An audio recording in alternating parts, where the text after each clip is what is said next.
네, 여러분 지금 이 시간부터는 이제 우리가 필인 블랭크, 이 북적북적 저절 암기노트 빈칸 채우기 정책론을 진행해 보도록 하겠습니다. 정책론에 이제 세부 단원들이 많긴 한데 그 단원에서도 핵심적인 것들을 잘 좀 추려내는 작업을 잘 해두셔야 되겠습니다. 먼저 정책의 본질이라고 하는 첫 번째 챕터에서 뽑아내야 될 주요한 내용들은 이런 건데요. 자, 먼저 이제 라스웰에 대한 얘기를 먼저 좀 해봐야 되겠습니다. 라스웰은 사회변동의 계기로서 미래 탐색을 위한 가치와 행동의 복합체, 목표와 가치, 그리고 실제를 포함하고 있는 고안된 프로그램을 정책이라고 불렀다. 이건데요. 라스웰이 정책에 대해서 개념 설명할 때 이렇게 했다는 거예요. 라스웰은 정책학의 창시자잖아요. 정책학의 창시자인데 사회변동의 계기로서 미래 탐색을 위한 가치와 행동의 복합체다. 여기까지만 딱 읽어내셔도 될 것 같습니다.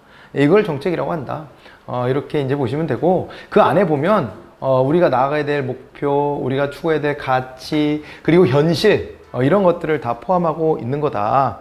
이렇게 얘기한 거죠. 예, 그렇게 받으시면 되겠고, 자, 그 다음에 정책의 3대 구성 요소는 어떤 거냐? 뭐 3대 요소, 4대 요소 이런 얘기를 하는데, 3대 요소는 이제 정책 목표, 수단, 그리고 이제 정책 대상 집단, 이런 식으로 세 가지를 나누고요. 4대 요소다 했을 땐 여기다가 정책 결정자까지를 포함을 합니다. 그래서 정책 목표 이후 정책 수단이다라고 했을 때는 이 정책 수단과 관련해서는 어때요? 정책 수단과 관련해서는 여기는 이제 정책 수단은 이제 여기 살라몬이라는 학자를 우리가 이제 중요하게 봐야 되죠. 살라몬이 이제 두 가지 기준으로 해가지고 정책 수단을 좀 분류를 했습니다. 하나는 직접성의 정도죠. 직접성. 즉 이건 공공 영역에서 만드는 거냐, 민간에서 만드는 거냐, 요 기준을 하나 가지고 있고, 그 다음에 또 하나는 강제력이에요.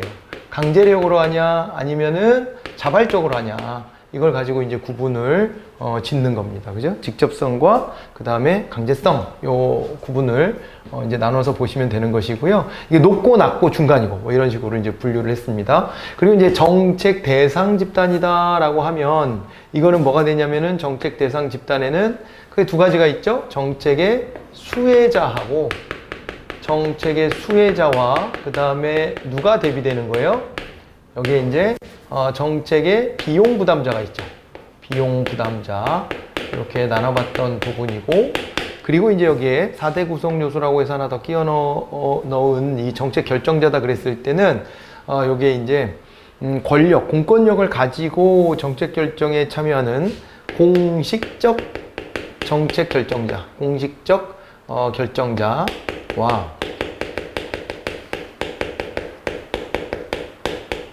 그 다음에 비공식적 정책 결정자, 이렇게 이제 분류가 됐습니다. 공식적 정책 결정자다라고 하면 이건 정부 쪽에서 공권력을 가지고 정책 결정에 가담하는 것이고, 비공식적 정책 결정자다라고 하면 여기는 이제 시민이죠. 시민들이 이제 이런 뭐 단체들을 만들어 가지고 거기에서 이제 여론의 압박을 행사하면서 정책 결정에 간접적으로 영향력을 미치는 것이다. 이렇게 봐두시면 되겠습니다. 자, 이제 이렇게 해서 정책 구성 요소들이 어떤 것들이 있는지 이거를 살펴봤고요. 자, 그 다음에는요, 이제 또 보겠습니다.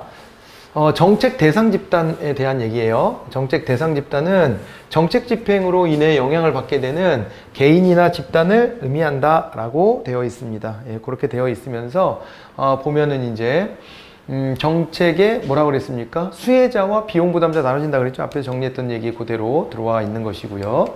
자, 그리고 이제 현대적 의미의 정책학은 라스웰이 1951년에 발표한 논문, 뭐예요? 정책 지향이라는 논문이었죠. 정책 지향이라는 논문을 통해서 최초로 이제 현대적 정책학이 시작되었다라고 언급하고 있습니다.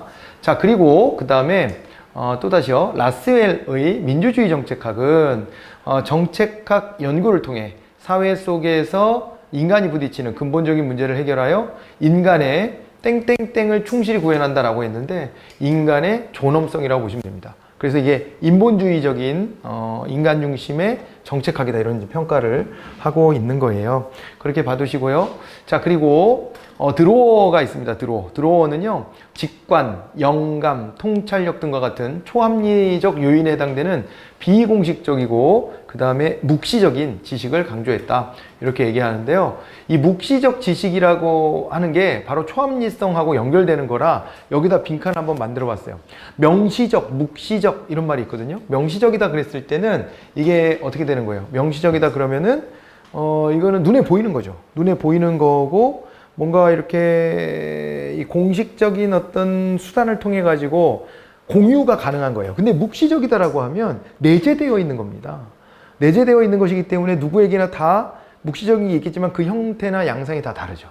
자기만의 것이 되어 있는 거예요. 그래서 이것을 이제 어떻게 보면 정책 결정 과정에 무시할 수 없는 하나의 인자가 된다, 이게.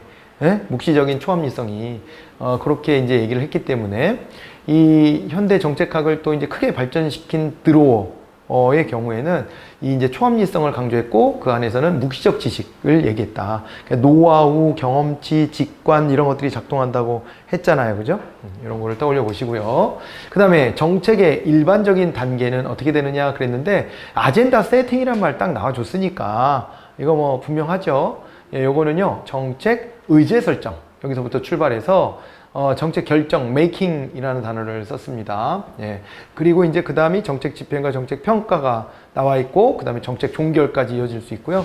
정책 종결은 나중에 가서 좀 추가가 된 개념입니다. 예. 그 정책 과정을 이렇게 알아두시고, 그리고 우리가 정책을 분류할 때 배분 정책이 있었습니다. 배분 정책, 분배 정책이라고도 하고요.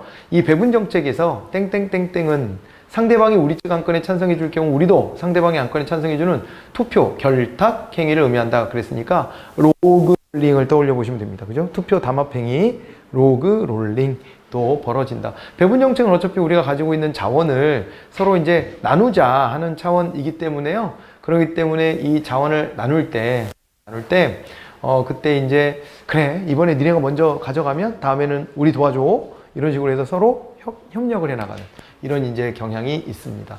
이게요, 어떻게 보면 한편으로는 경쟁을 하잖아요. 먼저 예산을 따먹으려고. 그런데 이제 어떤 경우에는 이렇게 이제 투표 교환을 통해 가지고 담합을 하기도 하더라. 이렇게 보시면 돼요. 그래서 갈등이 별로 안 생겨요. 이번에 니네가 가져왔어? 다음엔 우리야? 이런 게 형성되기 때문에 갈등이 크지 않습니다. 정책 유형 중에서 갈등이 큰 게 우리 이제 규제 정책하고 그 다음에 재분배 정책은 갈등이 매우 크다 그랬었잖아요. 네, 그랬었는데 요 이제 배분 정책 같은 경우에는 갈등이 별로 크지가 않습니다. 자, 분배 정책에서는 수혜자가 되기 위한 경쟁이 벌어지지만 갈등이 낮다 그랬고요. 이건 이제 재분배 정책이겠죠. 수혜자 부용 부담자 간에 갈등이 크게 나타나 집행이 곤란하다 이렇게 되어 있는 거. 뭐 라임을 맞춰서 보면 딱 재분배 정책에 딱 들어가 주는 게 딱 올바르겠습니다. 재분배 정책은요, 계급 대립을 일단 전제하는 거예요. 예. 그래서 고소득층 같은 경우에 비용 부담자가 되고 저소득층이 수혜자가 되기 때문에 저소득층 좀이라도 더 받아내려고 노력하고 고소득층은 비용 부담을 좀 피하기 위해서 노력하게 되는 이런 이제 상황이 벌어지죠. 그러니까 우리 세금 종류 중에서도 가장 논란이 큰 것 중에 하나인 종합부동산세 같은 경우가 이런 거예요. 그러니까 내 부동산 가격이 올라간 것에 대해서 세금 더 내라 그러면 그거는 매우 싫다. 이렇게 하는 거예요. 근데 왜 내가 투자해서 걷어들이는 이 수입을, 이 소득을 왜 이것을 딴 사람하고 나눠야 되느냐? 이런 생각을 하는 거죠. 기본적으로. 예, 그러다 보니까 저항감이 매우 큰데 사실은 그거를 국민 전체적으로 저항할 필요는 되게 없다 그랬죠. 왜냐하면 그거를 내는 사람의 프로테이지가 그렇게 크지 않으니까. 그죠? 그런 거를 좀 감안해서 봐야 됩니다, 이게. 그 다음에 이 부처 신설, 변경, 공직자의 보수, 선거 후의 조정 이런 것들은요, 일반 시민들은 별 관심 없어요. 일단은 일반 시민의 삶에 영향을 안 미쳐서 그러냐? 아닙니다. 매우 지대한 영향을 미칠 수도 있어요. 그럼에도 불구하고 관심이 없어. 당장 직접적으로 나한테 연결되는 정책이라고 생각하지 않는 거예요. 예, 그런데 이건 누구랑 관련이 있냐면 그 정책을 다루는 내부의 플레이어들 있잖아요. 이 사람들한테는 굉장히 크게 다가오는 겁니다. 그 사람들과 관련해서 기본 구조를 막 이렇게 뒤집으려고 하는 것들이 이 안에 포함되기 때문에 그러는 거예요. 이거는 이제 이 로위가 제시했던 구성정책이다 이렇게 보셔야 됩니다. 구성정책. 이게 좀 독특한 정책 유형이기 때문에 간간히 시험에 출제가 좀 되고 있습니다. 이 사례를 중심으로 해서 잘 연결해서 기억해 놓으시면 좋겠고요. 국제행사 일치, 국경일 지정, 동상 건립 이 정도 나오면 이거 상징정책이라는 것을 금방 좀 떠올릴 수 있겠죠. 그래서 이게 국민 전체 자긍심을 높이고 통합을 유인하며 정부 정책에 대한 순응을 확보할 목적으로 이념적 가치에 호소하는 정책이다 이렇게 되어 있습니다. 그러니까 우리가 다 같이 공감할 수 있는 이념적 지향성 같은 것에 근거를 두고 저 상징물들을 갖다가 쓰는 거예요. 그렇게 해가지고 우리는 하나야 뭐 이런 것들을 호소하고 그러는 거죠. 그죠? 그러니까 뭐 외국에 나갔는데 갑자기 태극기를 보거나 이러면 엄청 반가운 마음이 들고, 그죠? 뭔가 좀 뿌듯해지고, 그리고 내 외롭지 않아지고, 이렇게 하는 것도 일종의 상징이 주는 효과 같은 거일 수 있어요. 실제로도 그렇게 체감하기도 하는 겁니다. 그죠? 네. 남의 나라에서 막 그런 거 있잖아요. 애국가 같은 걸 한번 듣는다고 생각해 보세요. 그러면 얼마나 또 가슴이 뭉클해지겠습니까? 이런 것들을 우리가 상징정책이라고 보시면 되고, 리플리와 프랭클린은 규제정책을 둘로 나눴어요. 그게 이제 뭐냐면, 특정 재화와 서비스를 제공할 권리를 다수의 경쟁자 중에서 소수에게 부여한다. 이거를 우리가 경쟁적 규제 정책이라고 합니다. 그래서 그 안에 세부적으로 들어가 보면 경쟁을 강화하기 위한 규제도 있고 경쟁을 완화하기 위한 규제도 하죠. 경쟁적 규제 정책이라고 그러고, 그 다음에 또 하나가 일반 대중을 보호할 목적으로 개인이나 집단의 권리 행사 또는 행동의 자유를 통제하는 보호적 규제 정책이 있다. 이렇게 나누고 있습니다. 자, 그리고 여기 뭐 언급이 없으니까 한마디 더 추가하자면, 경쟁적 규제 정책은 상대적으로 배분 정책 쪽에 좀 가깝고, 보호적 규제 정책은 재분배 쪽에 좀 더 가까운 정책이다 이렇게 보시면 됩니다. 그러니까 이게 지금 일반 대중을 보호한다라고 하는 개념에서는 사회경제적인 약자들이 다수 있지 않습니까? 그러니까 이 사람들을 보호한다라고 했을 때는 재분배적인 측면이 강조될 수밖에 없는 거예요. 자, 그리고 솔리스베리가 나왔습니다. 솔리스베리, 살리스버리 이렇게 읽어야 되는 건가? 살리스베리. 근데 우리는 막 솔리스베리 이렇게 읽어요. 근데 이제 정부의 권한을 피규제 집단에게 부여해서 스스로 집단 구성원을 규제하도록 하는 거. 그러니까 전문가 그룹에게, 전문가 그룹에 일단 이익 집단들이 있을 거 아니에요. 거기다가 자율 규제 정책을 부여하죠. 이렇게 자율 규제 정책을 통해 가지고 그래가지고 이제 스스로가 이제 규제를 할 수 있게끔 만들어 줍니다. 왜냐면 공무원이 저들의 어떤 전문성을 쫓아갈 수가 없기 때문에 스스로 규제하는 게 더 바람직하다. 믿고 맡기는 거죠, 원래는. 그리고요, 비공식적 정책 참여자 중에 정치적 견해의 동질성을 바탕으로 설립됐다. 그럼 정당입니다. 정당은 정권 획득을 위해서 노력을 하고요. 그래서 이제 선거 때 공천권을 행사할 수 있죠. 어느 당 소속의 후보자입니다. 이러면서 국민한테 선택해달라고 요구하고, 그래서 만약에 선택을 받잖아요. 그러면은 그 정당 출신자가 공식적 정책 결정자로 탈바꿈하는 거고요. 그럼 정당 자체는 비공식적 정책 참여자가 되지만 여기에서 당선자를 많이 배출할 경우에는 어떻게 되는 거예요? 그만큼 이렇게 이제 어떻게 보면은 자기네들의 영향력을 공식적인 영역까지 뻗쳐나가는 거죠. 물론 그 공식적 참여자가 된 당선자들이 나몰라라 해버릴 수도 있어요. 정당이 요구하는 것을 안 들어주고, 혹은 탈당을 해서 다른 당으로 홀딱 넘어가기도 하는 철새들도 있잖아요. 그렇게 될 수도 있어서 같은 개념은 아니라는 걸 보셔야 돼. 그 당 소속의 당선자는 공식적 정책 참여자가 되지만 정당 자체는 당선자를 배출했다고 해서 갑자기 공식적 정책 결정자로 탈바꿈하는 건 아니에요. 그 자체는 비공식적 정책 결정자가 됩니다. 그럼에도 불구하고 연계가 되어 있으니까 영향력을 나름 확보할 수 있다, 이런 거죠. 그래서 정당이 가끔 이런 거 하잖아요. 자당 국회의원들에게 이번 안건은 당론으로 찬성하기로 합시다, 이런 식으로 결정해버려. 그러면 의원들 중에서는 난 반대인데 하는 사람이 있을 수도 있거든요. 근데 먼저 당내에서 치열하게 논의하고 여기서 다수가 찬성하기로 했다면 당신도 이 당에서 프리미엄을 누리는 거니까, 이 당에 대한 인기로 너도 등에 업고 당선된 거니까 너도 당의 의견을 따라라, 이렇게 강제하기도 하죠. 근데 그게 싫으면 또 난 그래도 반대야 할 수도 있어요. 그럼 이제 정당하고 틀어지고, 그러면 이제 당을 떠나게 되거나 하는 경우들도 많이 있을 수 있고 그러겠죠. 그래서 같은 개념은 아니라는 거. 정당과 당선자가 같은 개념은 아니에요. 그러나 연계성은 굉장히 클 수 있겠구나. 이런 정도로 같이 정리해 놓으시면 좋겠습니다. 이익 집단은 자신들의 특수한 이익을 관철하기 위해서 집회와 시위를 합니다. 그런 강압적인 어떤 뭐라고 그럴까, 좀 압력이라고 표현할까요? 압력의 수단들을 동원합니다. 그리고 국회의원과 관료를 상대로 또 여기도 로비 활동 같은 것도 해요. 로비 활동을 해가지고 자신들의 사적 이익을 도모하는 것에만 관심이 많죠. 그렇게 되는 겁니다. 자, 그리고 이제 정책 의제 설정 쪽으로 한번 넘어가 볼게요. 정책 의제 설정. 자, 그러니까 앞에서 우리 정책학의 기초 이렇게 했을 때는 정책학이 어떻게 출발했어? 정책이 뭐야? 정책의 유형은 뭐가 나뉘어? 정책 과정은 어떻게 돼? 뭐 이런 거 정도를 얘기하는 거였고요. 이제는 거기서도 구체적인 정책 과정으로 들어와서 정책 의제 설정부터 출발을 하는 겁니다. 자, 그럴 때는 가장 대표적인 학자가 바로 콥이에요. 콥인데, 콥은 엘더와 함께 정책 의제 형성 과정을 사회 문제, 사회적 이슈, 그리고 그 다음에 어떻게 했어요? 그 다음에가 뭐예요? 퍼블릭 어젠다라고 돼 있잖아. 그죠? 저기 바로 공중의제, 공중의제, 아니면 환경의제, 체제의제, 이렇게 이제 불리는 애입니다. 그래서 이게 공중의제, 대표적으로 우리 저 말을 많이 쓴다 그랬어요. 이 과정을 거친 다음에 정부의제로 넘어가는데, 이게 이제 특히 요게 이제 말하자면 외부 주도형이죠.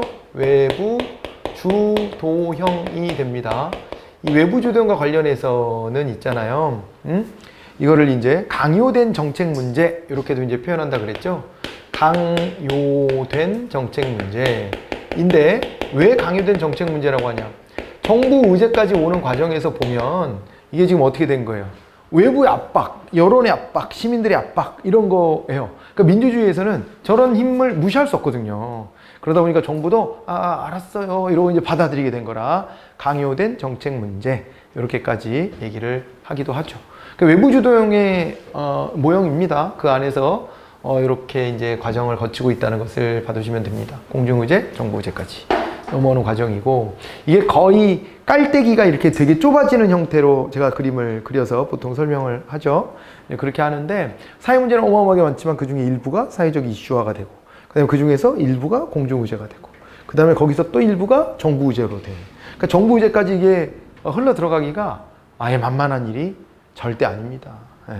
왜냐하면 우리가 시스템적으로 이거를 모든 정책 사안을 다 논의할 만큼의 어떤 체격을 갖추고 있지 못한 거죠. 그러다 보니까 일부만을 이렇게 받아들이게 되고, 그 과정에서 이렇게 이제 좁은 문을 통과해야 되는 이런 역경이 또 존재한다, 이렇게 생각하시면 좋겠습니다. 자, 그 다음에요. 자, 이번에는 사회 문제에 대한 주도자와 그 다음에요.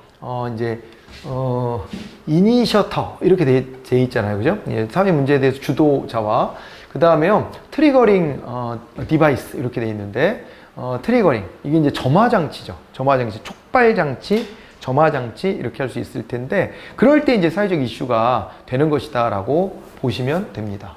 그죠? 네.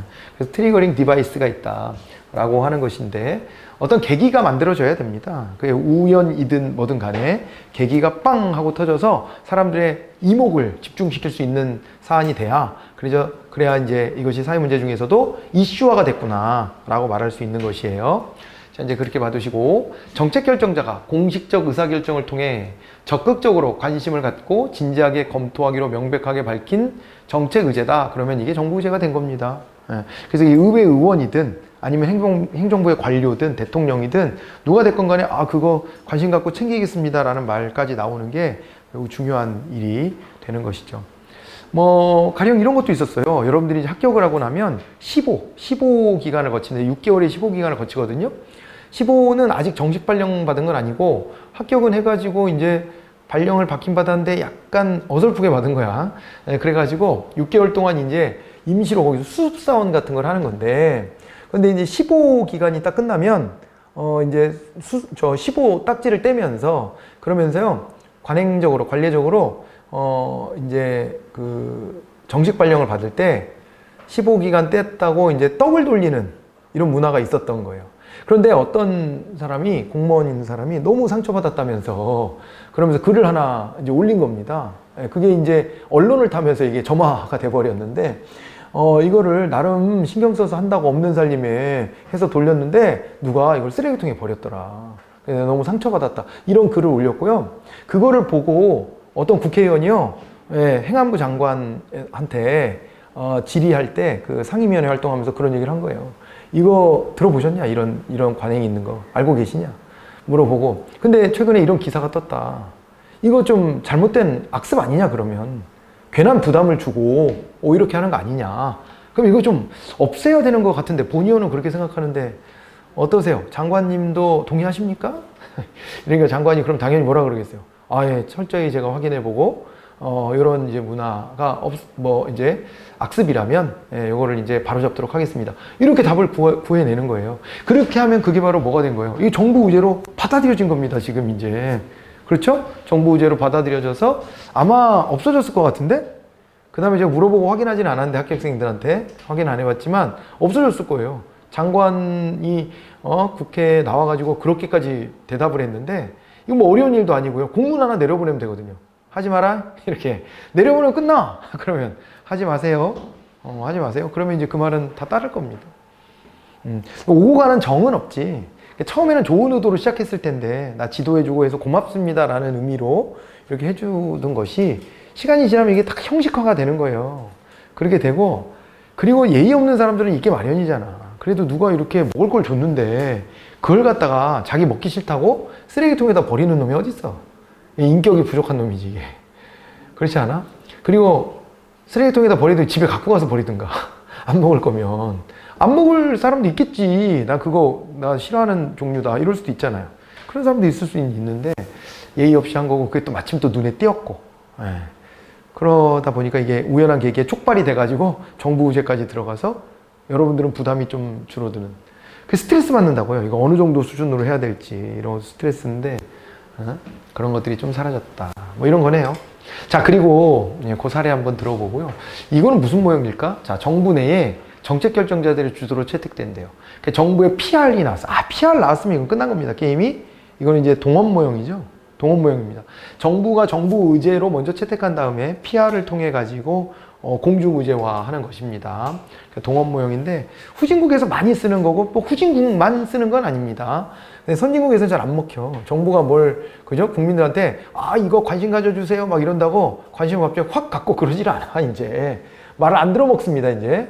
그런데 권위주의 시대에는 정부의 말을 안 듣기가 조금 껄쩍지근하고, 그 다음에 또 이제 또 익숙하죠.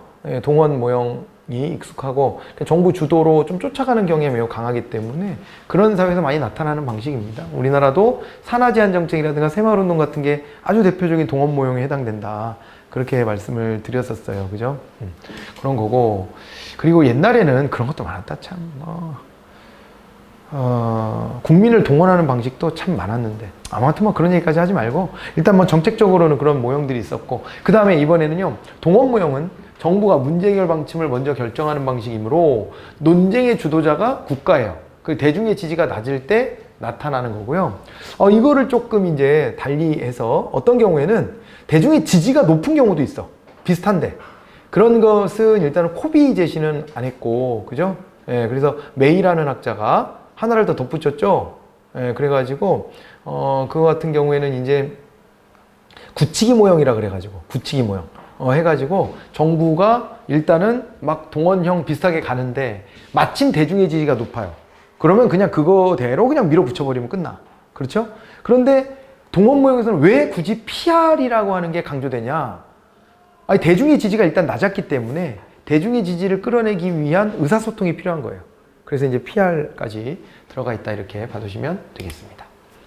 내부주도 모형도 있죠. 요거는 의도적으로 국민을 무시하거나 사전에 국민이 알면 곤란한 문제 또는 시간적 여유가 없을 때 활용되는 모형이다. 일반 대중에게 알려진 것을 피하려 하기 때문에 음모형 이렇게 또 불리기도 하고요. 때로는요, 이익 집단하고 결탁되어서 우리 하위 정부 또 공부했잖아요.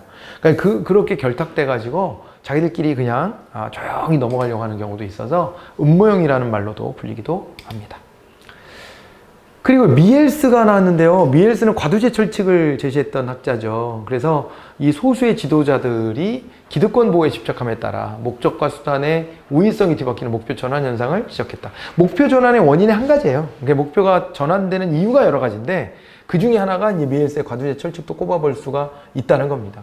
과두제 철칙이라는 것은 결국에는 뭡니까 이게? 과두제 철칙은 이게 어느 조직이든 말이야. 원래 생긴 이유가 따로 있는데, 그럼에도 불구하고, 여기에 시간이 지나다 보면 그 조직의 우두머리를 위해서 노력하는 사람들로 탈바꿈되어 있다. 이렇게 되는 겁니다. 그 사람한테 잘 보여야 나한테 떡이라도 하나 더 떨어지기 때문에 그래요. 특히 관료제 구조에서는 직위로부터 나오는 이 권력들이 있단 말이에요. 그렇기 때문에 이 당근과 채찍이 있으니까 그것 때문에라도 어떻게 하는 거예요? 그것 때문에라도 이제 자꾸 윗사람 눈치를 보게 되는 이런 현상이 벌어지는 거죠. 이걸 이제 관두제 철칙이라고 이야기하는 겁니다. 기득권을 가지고 있는 사람한테 잘 보이면 뭐라도 생길 수 있는 기회가 오지 않을까? 그 사람들하고 척을 지는 것보다는. 그러다 보면 이 조직 내에서 이런 일들은 흔히 벌어지는 일이다 라고 얘기를 했고요. 이게 지금 엘리트 이론으로 넘어갔네요. 그죠? 엘리트론으로 넘어간 건데, 이 밀스가 또 나옵니다. 그러니까 유럽의 엘리트론에 대표적으로 이제 미엘스가 있다라고 한다면은, 이번에는 이제 미국 쪽으로 넘어와서 고전적 엘리트론이라고 불리는 학자로 밀스나 헌터가 있습니다. 그런데 이제 밀스 같은 경우는 지위 접근법을 제시했어요. 그래가지고 정치, 군대 지도자, 경제, 이제 대기업을 미국 사회를 지배하는 권력 엘리트로 구분을 했대요. 이들 간의 깊은 연계성을 파악해서 군대, 군과 방위산업체, 이 기업 중에서도 방위산업체, 방산업체가 이제 중심이 돼가지고 군산복합체라는 개념을 제시했다 그랬죠. 군산복합체 개념을 제시하고요. 이 군산복합체 안에서 어떻게 됐다는 거예요? 군산복합체 안에서 얘네들이 파워 엘리트가 돼가지고 사실상 배후에서 미국의 이 전략, 국제 전략 같은 것들을 다 얘네들이 아무튼 좌지우지하고 있더라. 이런 얘기를 했었습니다. 지금도 이 힘이 결코 약화된 것은 아닙니다. 그죠? 한반도 전략이나 이런 걸 봐도 그래요. 미국에서요, 트럼프 때, 트럼프는 특이한 사람이잖아. 대통령이 되지 말아야 될 사람이라고 생각하는 경우도 많고, 그럼에도 불구하고 대중적 지지를 잘 끌어내는 이 대중을 선동하는 이 기질을 잘 가지고 있어요. 이 사람이. 그 포인트를 잘 알아. 진짜 타고난 장사꾼입니다. 그래가지고 표를 얻어서 대통령이 돼서 자기 업적을 한번 세워보려고 북한 문제를 내가 해결했다. 이런 걸 하고 싶어가지고 이제 종전선언 같은 걸 하려고 그랬죠. 우리 북한하고 이제 외교 관계도 수립해볼까 이런 마음을 가졌는데 저 군산복합체 못 넘었다라고 봐야 돼요. 사실은. 이 공화당 후보로 출마했던 사람 아닙니까? 공화당이 특히나 더 저 군산복합체에 밀접하게 관련이 되어 있어요. 그래가지고 강경 외교 그 관료 비서가 이제 막판에 이거를 못하겠지. 그래서 사전에 조율이 돼가지고 사실상 그 베트남까지 김정은이 기차 타고 간 거 아닙니까? 베트남까지 기차를 타고. 그러니까 여기 비행기 안 타잖아요, 원래. 비행기 타면 격추당한다라고 생각해가지고 안 타. 그래가지고 기차 타고 가는데 기차 타고 거기까지 뭐 맨날 며칠에 걸쳐서 간 거 아닙니까? 그렇게 갔는데 결국은 빈손으로 돌아가게 됐지 그때. 그래가지고 김정은이 트럼프 숙소까지 찾아가서 마지막으로 호소도 해봤는데 안 됐어. 그게 됐으면 한반도 정세도 정말 많이 바뀌었을 텐데, 그러니까 이제 대통령도 이게 트럼프는 막 나가는 사람임에도 불구하고 그 뒤집지 못한 뭔가의 뒤에 힘이 굉장히 강력하게 있는 거예요. 그게 이제 군산복합체 영향력이라고 의심해 볼 만합니다. 얘네들은 한반도 긴장 상태가 함부로 풀리는 것을 바라지 않아. 그러니까 종전선언으로 가기보다는 휴전 상태인 것이 더 유리할 수도 있어요. 저들은. 근데 이것도 한편 뭐 또 음모론에 가깝다 이렇게 비판하기도 하는데, 왜냐하면 저게 실체를 파악하기가 쉽지는 않잖아요. 그런데 그 시도를 밀스가 했던 겁니다. 밀스 군산복합체 이 개념 알아두시고, 파워 엘리트라는 말도 이제 써요. 여기 권력 엘리트라는 말을 썼지만 파워 엘리트.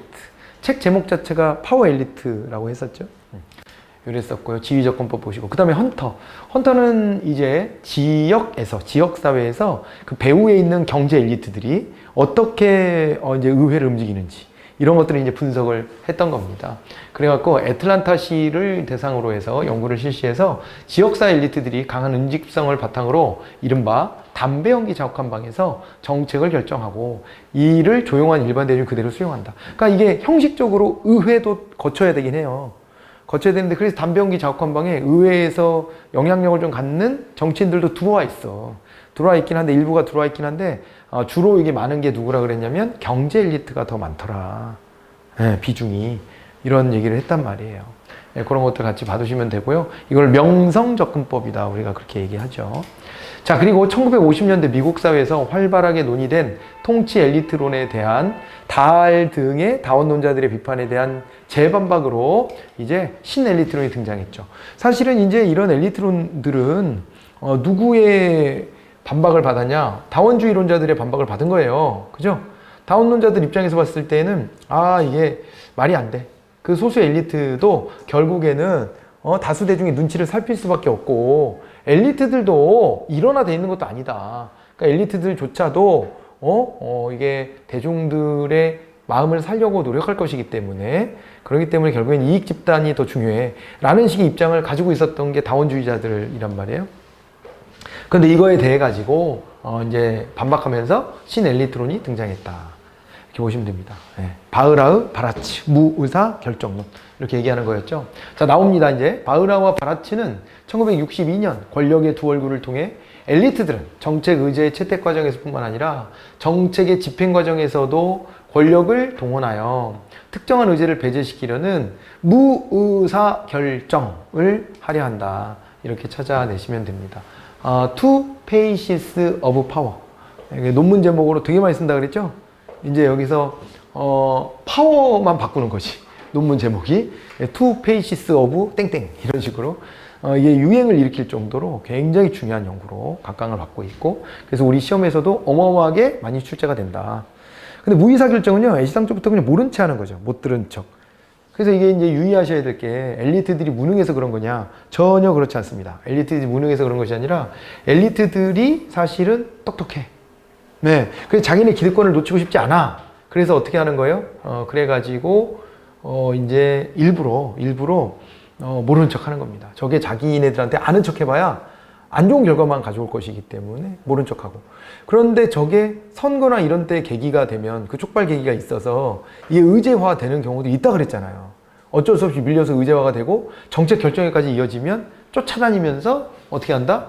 요거를 또 방해를 하고 돌아다니게 된다. 이렇게 이제 말씀드렸습니다. 그건 이제 우리가 요 신엘리트론으로 아주 중요하게 보셔야 되고요. 이 다원주의론으로 오면 고전적인 다원주의론자로는 벤틀리 트루만 같은 학자가 있습니다. 이익집단론을 펼쳤는데 이게요, 이 중복회원론 같은 게 있었잖아요. 그러니까 이익집단에게 맡겨놔도 견제가 이루어질 수 있으니까 염려 마 이렇게 얘기하는 건데 이익집단들은 자기의 특수한 이익만을 너무 내세우는데 얘네들 어떻게 믿지? 공익을 너무 훼손하지 않을까? 라고 문제 제기했을 때 그것에 대해서 뭐라고 대답하는 거예요? 아니야. 너무 염려하지 않아도 괜찮아. 왜냐하면은 얘네들이 어떻게 돼 있으니까 얘네들이 하나의 이익 집단에 들어가 있는 게 아니라 각자가 다 서로 여러 개의 이익 집단들에 다 가담하고 있기 때문에 이게 이제 특정 이익 집단 하나에만 매달리는 게 아니라 여러 개를 복합적으로 생각하는 거야. 근데 그게 다 걸쳐 있는 이익 집단들이 다 상호 다르기 때문에 그러다 보면 어떻게 된다는 거예요? 그러다 보면 그렇게 저렇게 서로서로 견제가 알아서 이루어지게 되어 있다 라고 하는 걸 설명했던 이론이 중복회원론이에요. 자, 그리고 다알은 다원적 권력이론. 다원주의인데 특히 권력관계를 다원화해서 봤다. 그래서 엘리트들도 일사불란하게 움직이는 게 아니다. 그러니까 누구를 비판하는 셈이냐면요, 결국에는 누구랑 많이 싸우냐면 헌터죠. 헌터가 엘리트들이 지역사회에서 일사불란하게 응집력을 가지고 담배 연기 자욱한 방에서 결정해버린다 그랬잖아요. 근데 아니라는 거야. 경제 엘리트와 정치 엘리트의 이해관계가 같을 수 있냐? 다르지? 이런 식으로 서로 결탁하는 경우도 물론 있을 수 있지만 근본적으로는 얘네들도 같은 편이 아닐 수 있다. 그렇기 때문에 다수 대중의 지지를 끌어내기 위한 노력을 안 할 수 없을걸 이렇게 얘기했던 것입니다. 그래갖고 이 다원적 권력 이론을 통해서 각 정책 영역별로 영향력을 행사하는 엘리트들이 각기 다르게 형성되어 있어서 엘리트 집단이 대중의 요구에 민감하게 움직일 수밖에 없다고 주장했다. 이것이고요. 자, 그리고 신다원주의에 대한 얘기겠죠. 신다원주의도 나중에 나타나는데 아니구나. 신배보주의구나. 뒤를 안 읽어보고 답을 얘기했네. 신다원주의 말 꺼낸 김에 그거부터 얘기하죠. 신다원주의도 나타나는데 거기서는 엘리트론의 주장의 일부를 받아들여요. 그러니까 어떤 거냐면 결국에 기업들이 모여있는 기업 중심의 이익 집단. 여기는 다른 이익 집단보다 파워가 세. 그러면 걔네들이 특출나게 파워가 세다면 그 일종의 엘리트주의의 논리 근거랑 좀 유사해지거든요. 그렇게 되기 때문에 약간은 좀 이제 어떻게 보면 기존의 다원주의론을 좀 변형해 버렸지. 그게 이제 신다원주의입니다. 문항은 없으니까 일단은 이제 그렇게만 정리하시고, 여기는 이제 신베버주의가 나왔어요. 베버 나오면요, 베버는 우리가 뭐로 공부합니까? 조직론으로 가면은 조직론에서 베버 같은 경우에는 사회 조직으로서 관료제 이론을 정립한 사람 아닙니까? 베버가. 그리고요, 이 국가라는 공동체를요, 가장 최고의 가치가 있는 공동체 집단으로 봐요. 가장 이제 발전된 형태의 공동체 집단으로 봅니다. 그래서 국가가 사회 문제를 해결하는 모델, 이런 것들을 이제 찾아내는 것이거든요. 자, 그것을 이어받은 신베버주의는요, 국가를 스스로 결정하는 힘을 지닌 실체로 파악하고 다원주의와 마르크스주의를 비판했다. 그러니까 왜냐하면 다원주의에서는요, 국가 역할이 굉장히 쪼그라들어요. 이익 집단들이 다양하게 자기의 이익을 막 분출해. 그러면 그런 것들이 알아서 자기네들끼리 이제 타협의 지점을 찾아간다라고 보는 건데, 그 과정에서 정부의 역할은 뭐냐? 이게 물어보면 정부는 그냥 조정자 정도? 뭐 이렇게 얘기한단 말이에요. 그러니까 베버주의는 그게 너무 불쾌한 거예요. 너무 불쾌해. 아니, 국가의 주체성을 너무 이거를 무시하는 거 아니야? 이렇게 생각하기 때문에 다원주의를 비판했고요. 마르크스주의는 국가 자체를 부정했거든요. 마르크스주의는. 왜냐면은 이 국가라고 하는 게 기득권을 가진 상위 계급. 얘네를 우리가 부르주아 계급이라 하잖아요. 이 부르주아 계급을 수호하고 변호해 주는 게 바로 누구다? 그게 국가다. 국가라는 공동체다. 그러니까 이게 부르주아들이 자기의 기득권을 유지하는 수단으로서 국가를 활용한다라고 봐요. 마르크스주의는 애시당초에. 그래서 국가를 없애자라고 하는 거예요. 그래서 공산주의를 표방한 국가들은 많았지만 공산주의까지는 못 갔는데, 공산주의는요, 국가를 없애는 단계까지 가는 거예요. 국가를 없애고 마치 우리가 구석기대 살았던 것처럼, 부족사회에서 그랬던 것처럼 공동생산, 공동배분하는 이런 구조로 가자. 국가도 필요 없다. 이렇게 봤었던 거거든요. 예, 그렇게 얘기하는 게 이 마르크스주의입니다. 그래서 이 마르크스주의도 불편해. 신베버주의 입장에서 보면 다 불편해, 얘네들이. 얘 너무 국가를 무시해. 그래가지고 다시 대두한 거예요. 베버주의를 되살리는 차원으로 신베버주의가 나타났고요. 그 다음에요, 또 넘어가 볼까요? 슈미터라는 학자가 나왔네요. 슈미터. 이 학자는 좀 생소할지 모르지만 조합주의 이론을 구분했던 그 학자입니다. 그래서 조합주의가 맨 처음에 어떻게 출발했다 그랬어요? 파시즘, 나치즘, 파시즘 거의 비슷한 겁니다. 근데 이제 원래 파시즘 그러면 이탈리아의 무솔리니 그쪽으로부터 파시스트의 당이 만들어졌고, 그 다음에 나치당은 이제 독일 쪽에서 나온 건데, 이게 전체주의에 기반하고 있는 거예요. 그래서 그냥 대표적인 어떤 명사로 쓰이는 게 파시즘, 그렇게 많이 불러요. 나치즘이라고도 하지만. 그래서 이제 파시스트들이 자기네들이 주장하는 것이 정당하다라는 것을 이걸 어떻게 좀 확보하고 싶잖아요. 그래서 어떻게 하냐면 이 조합의 장들을 불러 모아서, 그래서 거의 약간 반강압적으로 국가가 주도하면서 너네들도 이거 동의해 라고 하고, 야 니들도 동의한 거다 라고 해가지고 국민 전체 이익을, 국민 전체의 어떤 그 의견을 취합해낸 것 같은 형식을 취하는 거예요. 그 나쁜 결정들을 많이 내렸지, 사실은. 그죠? 그렇게 했고요. 또 다른 한편으로는요, 히틀러 같은 경우에는 국민투표도 많이 써먹었어요. 국민투표. 근데 사람들이 헷가닥 돌면 어떻게 되는 줄 알아요? 세상에나 있잖아요. 옆에 있는 오스트리아 제국을 무력으로 병합하겠다 라고 하는 거, 이런 거 투표에 붙이면 막 99% 찬성 나오고 그랬어. 국민투표 붙이면. 사람들 헷가닥 돌아가는 거야, 그 분위기에서. 그래서 우리가 이제 이런 얘기도 했죠. 집단으로 모이면 극화되는 경향도 있고, 그 다음에 또 한편으로는 그런 얘기도 했죠. 군중심리 같은 것도 좀 작동하고 그래갖고, 우리가 이제, 그룹싱크 같은 것도 얘기했었어요. 집단사고에 빠지는 거. 그렇게 되면 반대를 못해.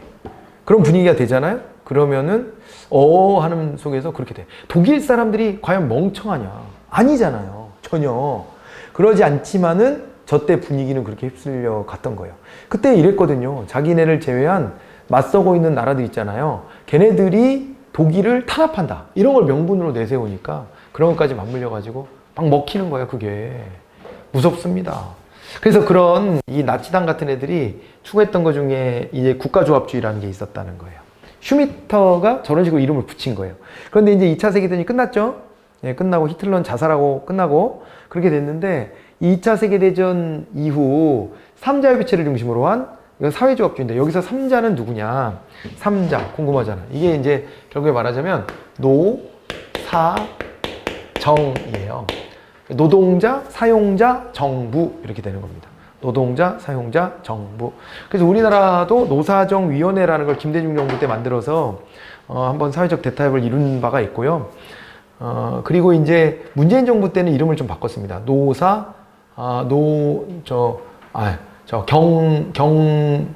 경사노위 이렇게 바꿔지. 경사노위. 예. 경제, 사회, 노동위원회 이렇게 이름을 바꿔가지고 왜 그렇게 바꿨는지 알아요? 우리나라는요 노조가 약해서 그래요. 그러니까 언론에서 노조 공격하는 거는 이건 왜곡된 겁니다. 그게 이제 기득권층의 이익을 언론이 반영하는 셈인 거예요. 그래서 이제 거기에 이제 사람들이 휩싸여가지고 노조 얘기 나오면 뭐 귀족 노조다, 노조 때문에 나라 망한다 이런 거를 그냥 자기도 노동자에 불과한 사람들이 막 그런 글을 남긴단 말이에요. 우리나라 노조가 세냐? 천만의 말씀 만만의 콩떡입니다. 노조 자체 결속력 자체가 너무 약해요. 노조 구성원 자체 절대적인 숫자도 딸리고요. 그런데 유럽 애들은요 노조는 당연한 거예요. 여기 보면 독일 같은 데는요 이게요 분야별로 노조를 결성하게 해서 작은 업체 다니는 사람들도 노조에 당연하게 이렇게 활동할 수 있게끔 해줘요. 근데 우리는 그런 식으로 분야별 노조를 지금 일부 좀 인정하는 경우도 있지만 거의 그게 활성화가 안 돼 있기 때문에요. 어떻게 되냐면은 이제 단위 노조, 기업별로 노조를 만들어. 그러면 작은 기업들은 오히려 노조 못 만들어요. 인원이 몇 명 안 되는데 거기서 사장하고 척지고 어떻게 자기가 버텨. 그잖아요. 그래서 노조 결성률이 굉장히 낮아요. 그래서 이제 이걸 경사노위 이렇게 바꿨죠. 경제사회 노동위원회. 그러니까 이게 노조 말고도 경제적인 활동을 한 이익 집단들을 다 수용하자. 이런 식으로 한 거예요. 노조의 틀이 아닌 경우들도 다 받아들이자. 이렇게 해가지고 바꿔놓고 있습니다. 그런 거 정도는 우리가 좀 기억하고 있으셔야 돼. 알겠죠?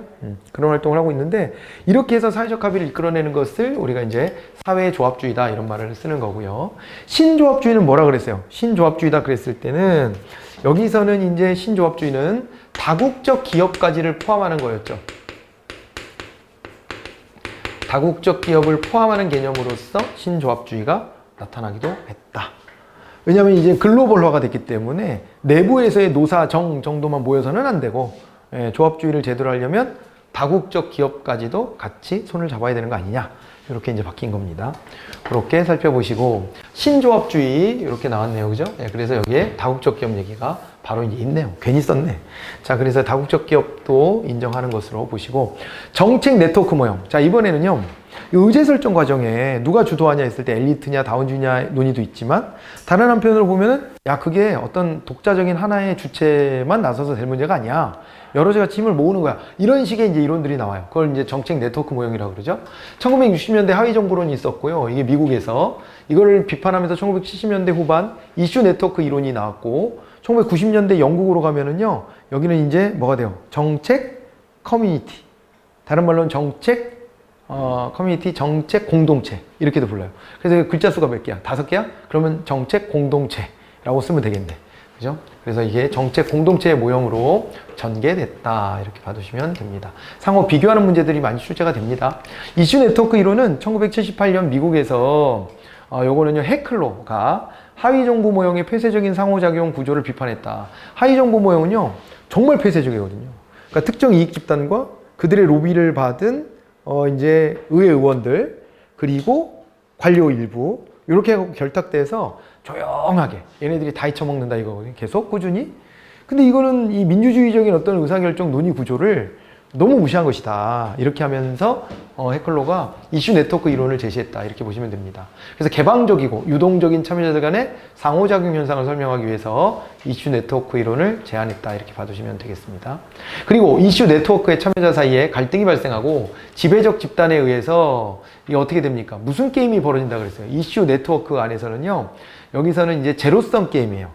서로 경쟁하는 거거든요. 다원화된 이익 집단들이 다 같이 자기 주장을 하면서 그러면서 뭘 하냐면 제로섬 게임을 펼치는 거예요. 제로섬 게임. 제로섬 게임이다라고 하면은 합쳤을 때 0이 되는 거. 영합 게임이라고도 부른다 그랬죠. 네가티브 섬 게임이란 말도 씁니다. 그래가지고 내가 이익을 많이 가져와야 상대방의 이익을 꺾는 거야.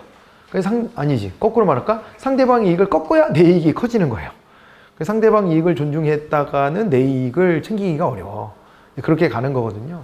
그래가지고 제로섬 게임이 벌어진다. 서로 경쟁한다. 이렇게 말하기도 했습니다. 그 다음에 요거 이제 다시 정책, 공동체, 정책 커뮤니티 이론이라고 하는 건데요. 1997년 영국에서 로즈가 정책 문제의 전문적 지식을 가진 구성원들이 상호 신뢰와 협조하에 정책 과정에 참여하는 모형으로 제시했다. 이렇게 돼 있는데 이게 이제 그런 거라 그랬죠. 여기에 이른바 오피니언 리더들이 모이는 거예요. 근데 자기들끼리 성향이 비슷한 사람들끼리 모여갖고 서로 밀어주고 땡겨주고 하면서 이제 공식적으로 무슨 단체를 만든 건 아니지만 자기들끼리 이렇게 영향력을 갖게 되더라라고 하는 것을 설명을 했던 겁니다. 그래서 여기 보면 여기는 서로가 협력 관계를 맺기 때문에 이 안에서 그래서 이거는 포지티브성 게임이 되는 거예요. 네거티브성 게임이 아니라 포지티브성 게임, 다른 말로는 정합 게임이라고 그러죠. 정합 게임. 합쳐서 자꾸 플러스 알파가 생기는 거예요. 서로. 그래서 이제 계속적으로 유지해 갈 수 있는 공동체가 구축이 된다는 걸 얘기를 한 바가 있습니다. 네, 그렇게 봐두시고요. 그 다음에 이제 정책 결정론으로 한번 넘어가 볼게요. 정책 결정의 과정은 문제 인식을 하고 그 다음에요. 여기 정책 목표를 먼저 설정해야 돼요. 그죠? 정책 목표를 설정해 방향성을 먼저 잡고 그 다음에 자료와 정보의 수집 분석을 한 다음에 대안 탐색과 결과 예측을 하고 그걸 비교 평가한 다음에 최적 대안을 선택한다. 이렇게 이제 보시면 되고요. 정책 문제의 구조화는 문제 탐색 이거는 이제 자 보세요. 앞에서 보면 정책 문제를 인식해야 되잖아요. 그래서 이 문제를 인식하는 과정에서 구조화가 필요해. 여기서 세부적으로. 그래서 이제 정책 문제 구조화라는 게 나왔는데 그때는요. 야 문제가 뭐야? 문제가 뭐야? 뭐 하면서 탐색하고 정의하고요. 그 다음에 문제를 구체화하는 거예요. 그리고 문제를 감지한다. 이것도 시험에서 한번 나온 적이 있어갖고 문항으로 만들어 본 건데요. 아주 디테일한 과정이죠.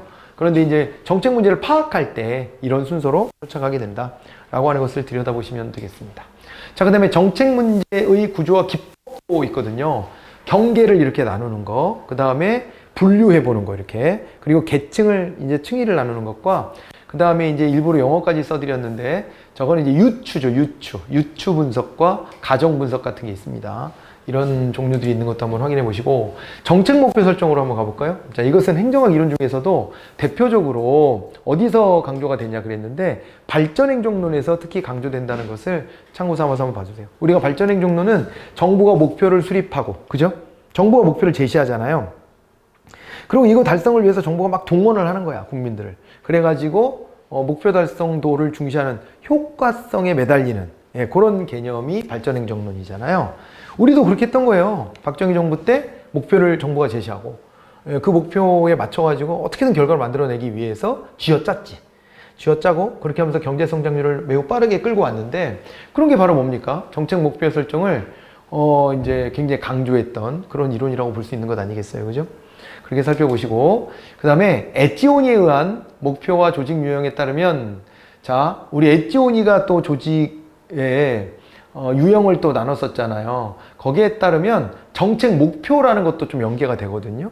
그래서 우리가 이거는 조직론에서 공부하는 건데 조직론에서 보면 엣지오니가 이게 권력과 그 다음에 복종의 관계 다른 말로는 관여라고도 했죠. 복종을 그 관계에 따라서 세 개 조직의 유형을 제시했잖아요. 강제적 조직과 그 다음에 공리적 조직과 규범적 조직으로 나눴었는데 그런데 각각 여기에 목표가 다르다는 거예요. 이 조직의 목표가 다르대. 그래서 강제적 조직은요 여기는 질서 목표라고 그래요. 그러니까 우리 사회를 안정적으로 끌고 가려고 하는 거야. 그게 질서 목표라고 그러고 공리적 조직은 경제적인 목표를 가지고 있는 거예요. 서로 경제적 이익을 나누는 거. 규범적 조직은요 문화 목표다 이렇게 봐요. 그러니까 우리가 이제 올바른 생활 양식 같은 걸 갖추는 거니까 문화 목표다 이렇게 얘기를 한 바가 있습니다. 이것도 시험에서 언급된 적이 있었던 주제이므로 목표 얘기할 때 같이 붙여서 보셔도 좋겠습니다. 그 다음에 미엘스는 목표의 전환을 처음 제시했고요. 머튼과 구드너는 목표보다 수단으로서 법률을 더 중시하는 현상이 벌어진다라고 얘기를 했는데 그게 뭐냐면요. 동조 과잉 현상이다. 여기서 말하는 법률은 규율이라고 보셔도 돼요. 규율. 제도 속에서의 그 규율 같은 거 있잖아요. 기준이 되는 그 규율들을 굉장히 강조하고 그러다 보니까 동조 과잉 현상이 나타난다. 이렇게 얘기하는 거예요.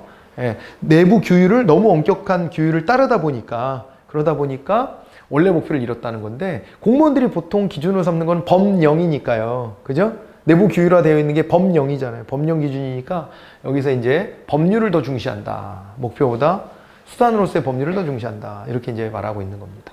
이것을 동조 과잉 현상이다 라고 얘기하고 있네요. 정책 대안별 예측 결과의 비교 평가 관련해서 나카무라 스모르드는 두 가지 기준을 얘기했죠. 그죠? 정책 결정을 할 때 이 기준으로 대안들을 상호 비교해 봐야 된다 라고 했던 건데, 하나가 이제 뭐냐면요, 원하는 거예요. 원하는 소망성이라는 말을 썼었거든요. 소망성과 실현 가능성, 이 두 가지를 얘기했거든요. 소망성에 해당되는 게 이런 것들이에요. 그리고 이제 뒤에 있는 것은 이제 실현 가능성과 관련된 것들이었습니다. 이 정도 봐두시고, 제니스는 이제 이 집단사고, 그룹싱크의 문제를 얘기했죠. 예. 그래서 이게 조직에서는 반대 목소리를 찍어 누르는 이런 경향이 있거나, 아니면 으쌰으쌰하는 분위기 때문에 분위기를 해치지 않기 위해서 난 싫은데요? 라고 말하지 못하는 이런 것들을 문제점으로 지적한 바가 있습니다.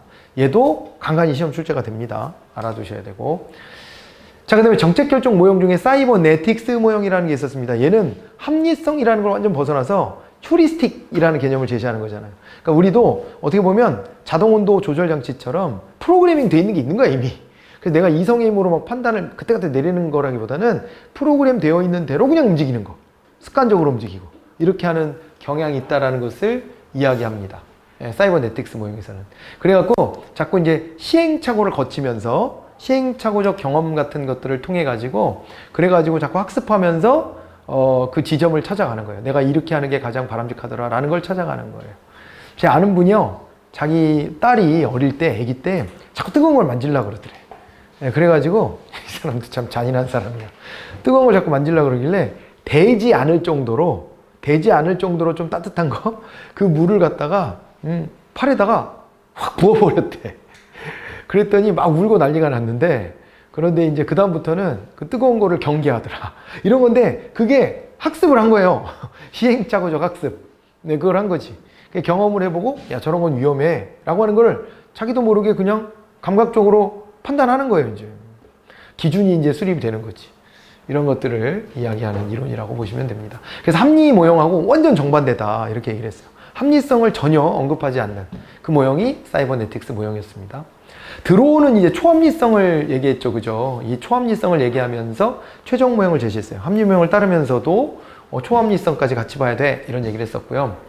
회사 모형으로 넘어가 보면, 회사 모형 같은 경우에는 어땠어요? 이거는요, 문제중심적 탐색을 하고 조직체의 학습을 또 강조했고, 상호 협상을 통한 의사결정과 불확실성 회피, 그리고 갈등의 준해결이라는 말을 했죠.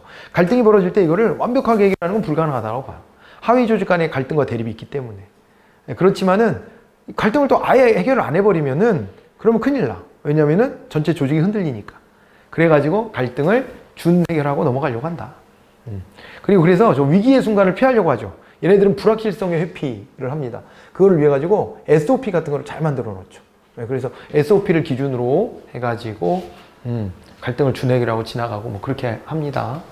자, 쓰레기통 모형은요, 조직화된 무정부 상태지. 이게 그러니까 그 누구도 뭐라 그럴까요? 주도권을 갖지 못한 상태야.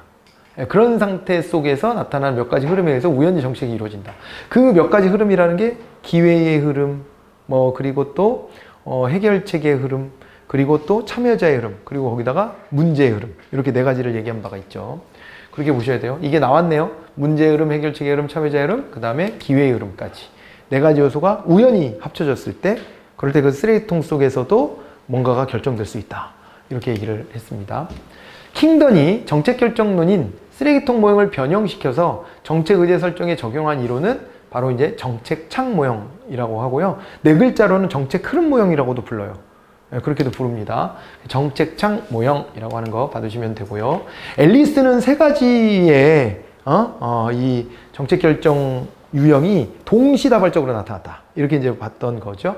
의사결정의 본질이라고 하는 Essence of Decision이라는 책입니다. 이거를 통해서 정책결정의 모형을 합리적 행위자 모형과 조직과정 모형과 그 다음에 또 하나가요, 관료정치 모형이라고 하는 게 있습니다. 관료정치 모형 등 세 가지로 제시를 한 바가 있다. 이렇게 살펴보시면 됩니다. 자, 이 관료 정치 모형에다 제가 빈칸을 뚫은 이유는 이게 이제 독창적 이론이에요. 그죠? 기존에 없던 이론. 나머지 두 개는 원래 있던 이론을 좀 따왔죠. 합리적 행위자 모형, 합리 모형 그 자체고요. 조직 과정 모형이다 그랬을 때는 얘는 이제 회사 모형하고 연결되는 애잖아요. 그렇게 봐주시면 됩니다. 아, 그 다음에 의사결정자가 문제 해결을 위한 최적 대안을 선택하는 데 도움을 주기 위한 체계적인 과학적인 접근 방법이다. 관리과학보다 좀 높다. 그러면 이건 체제 분석 같은 거를 말하는 거라고 딱 생각하셔야 돼요. 얘네가 두 개가 비슷하지만 관리과학보다 조금 더 장기적이고 질적인 요소까지 가미하면서 좀 더 본질적인 것을 파헤쳐 들어가는 게 체제 분석이에요. 물론 얘네 둘 다 과학적 분석을 하기 위한 방법들에 해당은 됩니다. 체제 분석과 관리과학 이렇게 좀 봐두시고요. 그리고 이제 그 체제 분석 안에서 비용 편익 분석과 비용 효과 분석이 있습니다. 그런데 비용 편익 분석은 둘 다 화폐 단위로 환산이 가능해서 비용 편익 분석을 하는 거다 이렇게 했는데 그게 안 될 때가 있죠. 편익을 화폐 단위로 환산하기가 좀 애매할 때가 있습니다. 그럴 때 효과 분석을 하는 거예요. 목표 달성을 했냐? 그래서 이것만 보는 거지. 그래서 이 비용 효과 분석에 대한 설명이 나와 있어요. 미 공군 연구소, 랜드 연구소가 자기네가 이제 비행기도 되게 많이 사고 뭐 무기에 들어가는 돈도 많이 쓰는데 그런데 그것이 편익은 얼마나치야 라고 했을 때 편익을 계산하기 어렵잖아요. 우리가 평화를 지키고 있어 라고 하는 것만 얘기할 수밖에 없으니까 비용으로 환산하기 좀 거시기 하고 그냥 우리가 이제 하는 게 효과가 있었어. 우리 평화를 지켰잖아. 이렇게 이제 접근하는 거예요. 그래서 이제 비용 효과 분석이다 이런 말을 쓰고 있습니다. 자, 이제 요 기법을 만들어냈다라고 보시고요. 비용 편익 분석의 비용 축에는 미래에 발생할 기회비용을 고려하되 완전 경쟁에서 형성되는 가격을 잠재 가격이라고 하거든요. 이걸로 평가를 해요. 그러니까 요때 가격으로 환산해야 된다 그랬잖아요. 비용도 그렇고 편익도 그렇고. 근데 그게 실제로 내가 여기 옆에 있는 마트에 가보니까 이게 얼마더라 이렇게 하는 게 아니고 그런 가격이 아니고요. 완전 경쟁 시장 속에서 시장 균형을 이뤘을 때 그때 형성되는 가격을 추산해내는 거예요. 비현실적 가격이긴 하지. 근데 그거를 우리가 이름하여 잠재 가격이라고 부릅니다. 학자들은 저런 걸 가지고 놀아요. 참 희한한 사람들이죠? 그죠? 네, 저런 거 가지고 분석하고 놀아요. 그 다음에 편익의 현재 가치가 비용의 현재 가치보다 큰 사업일 때 실현 가치가 있다고 평가된다라고 했는데 이게 순현재 가치법에 대한 얘기로 봐두시면 됩니다. 뺄셈 형식으로 해가지고 편익이 더 크면 돼 이렇게 이제 보는 거고 편익 비용 비율은 단수에 대한인 경우엔 편익 비용 비율이 이제 요거는 숫자로 1보다 클 경우에 실현 가치가 있다고 평가가 되죠. 그죠?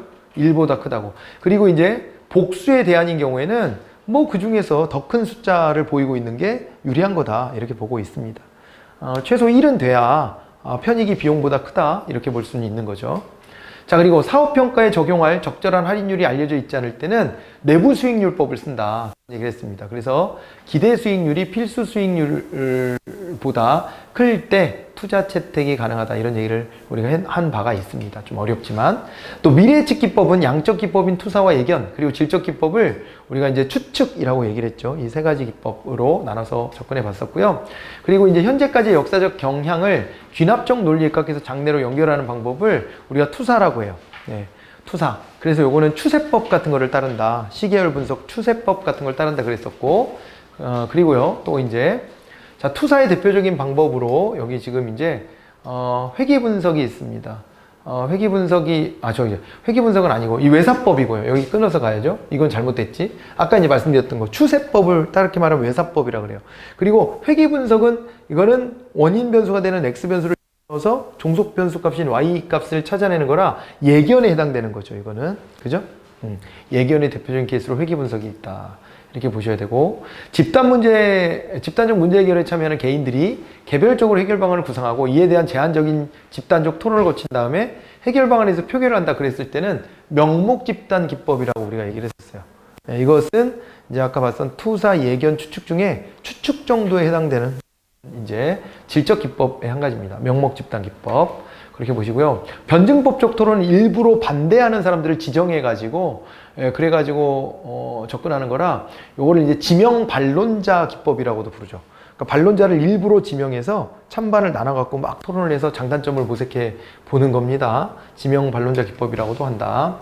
자, 그리고 도움을 받을 수 있는 경험적 자료가 없어서 투사를 할 수 없고, 관련 이론이 존재하지 않아 예견도 할 수 없을 때, 투사 예견이 다 안 된대요. 그럴 때 하는 방법 중에 델파이 기법이 있는데 이건 전문가 합의법이라고도 불러요. 전문가들이 합의를 도출하는 거예요. 반복 설문을 통해서. 질적 연구 방법의 한 가지로 델파이 기법이 있습니다.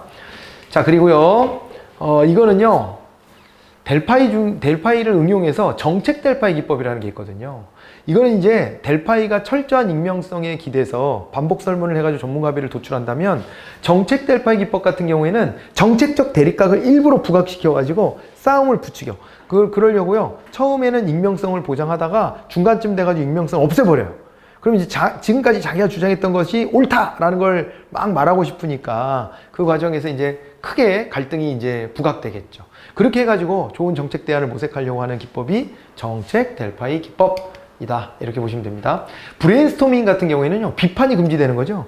다다익선. 많은 대안을 검토하려고 하는 건데, 그걸 다 수집해 보려고 하는 건데, 그럴 때 막 비판을 하고 옆에서 막 뭐라고 하고 그러면은 말 못 합니다. 그러니까 이제 비판이 언급되는 것이 특징이고요. 편승 기법을 통해 가지고 남이 말한 아이디어에다가 내 생각을 좀 얹는 것도 충분히 가능하게끔 그렇게 인정을 해주고 있다라고 봐두시면 되겠습니다.